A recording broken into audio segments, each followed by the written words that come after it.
Currently, all buttons in our project are displayed in the same way. They all have gray color. And now we're going to create different button types. And we'll start with the button which is located inside of base select component.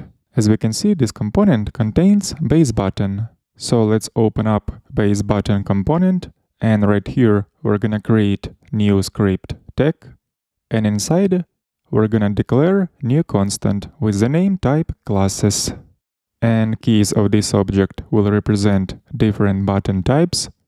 For now we're gonna declare two types, neutral and danger. And we're going to extract specific classes that should be applied to only neutral buttons from this list of classes and assign these classes to neutral key. So all neutral buttons in our case will have gray background.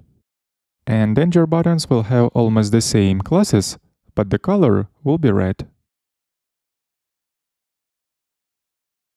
And also for buttons of type danger, we're gonna use white color for the text.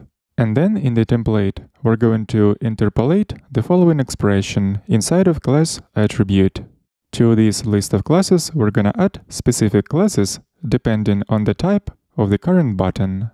We will extract specific classes from the type classes object based on value of the type variable. And this type will be property of this component, which will be passed from outside whenever we use base button components. So let's go up and define one property for this component by using macro define props.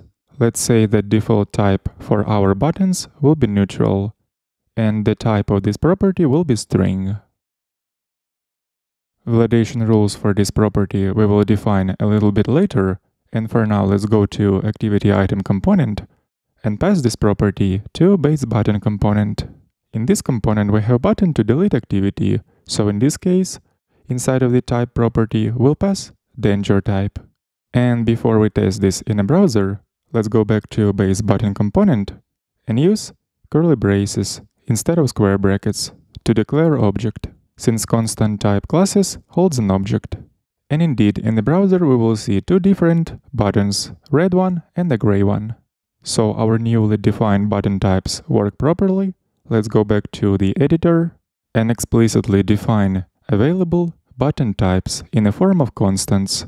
Inside of constants.js, we're gonna export two additional constants, which will represent button types. Names of those constants would be button type danger and button type neutral with corresponding values. And down here, we're also going to declare constant array of all available button types based on those constants declared above. So we're gonna use these constants in this array, make all letters uppercase, just to follow conventions of naming constants. And now we're gonna have to use these newly created constants inside of our base button component. So let's write an import statement for both of these constants.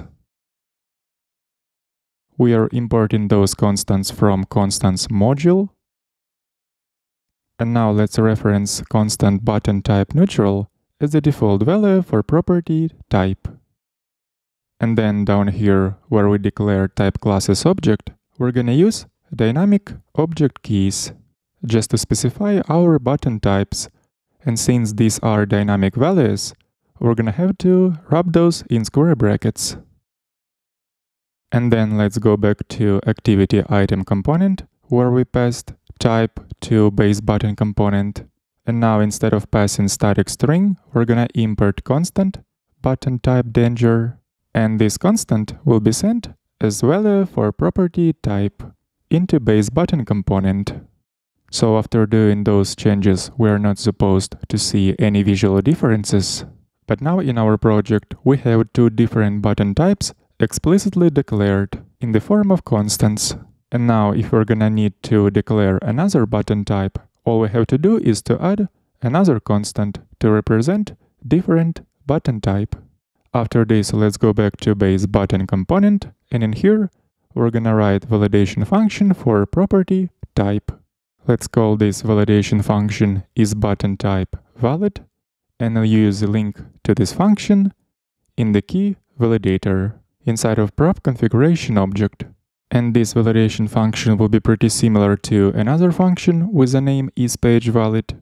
So we're gonna copy body of this isPageValid function, paste it inside of our new function.